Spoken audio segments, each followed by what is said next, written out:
Hi mga kabesh! Andito po ako sa X-ray at nandito po ang ating RAD4 supervisor, si Kuya Marlo. Hello, Kuya Marlo! Hello, good morning po. Good morning. Hello, kumusta po? Hi, Kuya Marlo! Kumusta po? Hi, hello. Good Siyempre, morning. ang ating supervisor ng Radiology Department, Kuya Marlo! Okay. Hello, kumusta po? Ito, okay lang po, ma'am. Oy, di ba? Siya po ang nag-trainee at nagkaroon tayo ng MRI dito sa Tarlac Provincial Hospital. Maraming salamat. Ano po ba ang MRI? Ang MRI stands for Magnetic Resonance Imaging. So, ito yung magnet na may 1.5 Tesla na kailangan sa mga pasyenteng nangangailangan, lalo na yung mga Tarlac Provincial, ay mga Tarlac constituent ng ating gobernador. Okay. So, yun po. Tarlacenyo. Mga Tarlacenyo, yun, in short, Tarlacenyo. Yun. Ngayon, kung paano sila makakapag-avail ng MRI or magnetic resonance imaging na procedure, so kailangan lang nila na mag-present ng Tarlac Provincial Hospital Radiology Request. Ganito po yun.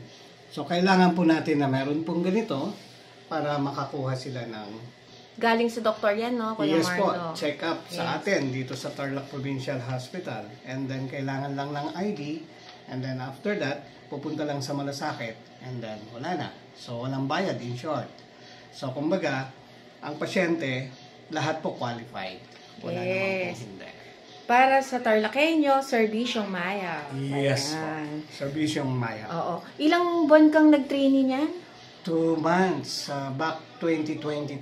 Talaga. Yan, 2 months. Okay. Sakripisyo din, no, Kuya, no? Sakripisyo kasi nandun tayo, nag-board tayo, boarding house, and then weekly umuwi. Yan. O araw-araw, weekly Araw-araw. lang. So, hindi Yes, mo weekly. nakakasama ang pamilya mo, Kuya.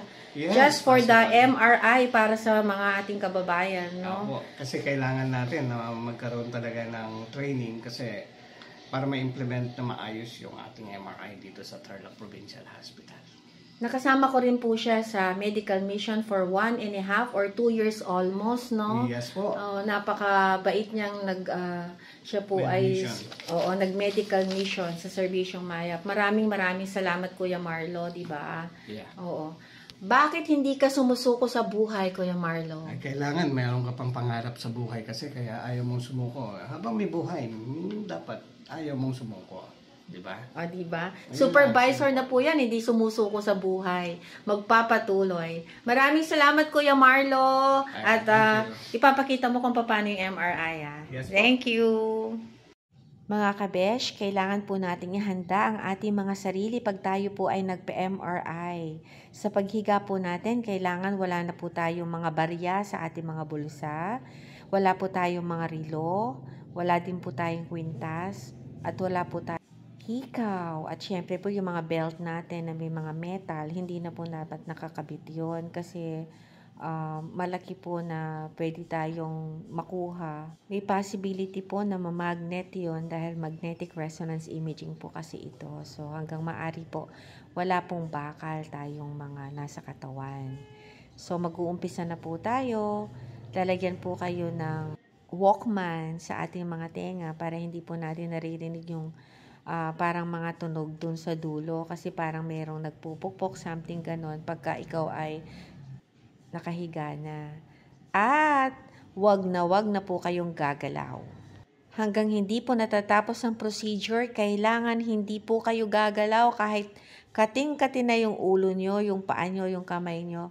Hindi po pwedeng gumalaw kasi pag gumalaw po kayo, uulitin po mula umpisa. Kaya yun po ang talagang sinasabi nila na wag kang gagalaw. So magtitiis ka para kang patay na buhay. Para maganda po ang resulta ng ating MRI. Meron naman po tayong button doon na pipindutin in case na hindi ka na makahinga, in case na kung ano po ang nararamdaman mo, may button doon para i-off nila, lalapit sila at kung ano ang problema, malalapitan ka nila. Hindi during the procedure ay talagang ikaw ay gagalaw. Napakahabang procedure po ito, kaya talagang konting tiis lamang po. Kasi po ako dito sa spinal cord ko, meron po akong slip disc at sa L4, L5 may stenosis, kaya nalaman natin kung ano ang naging problema dun sa aking spinal cord.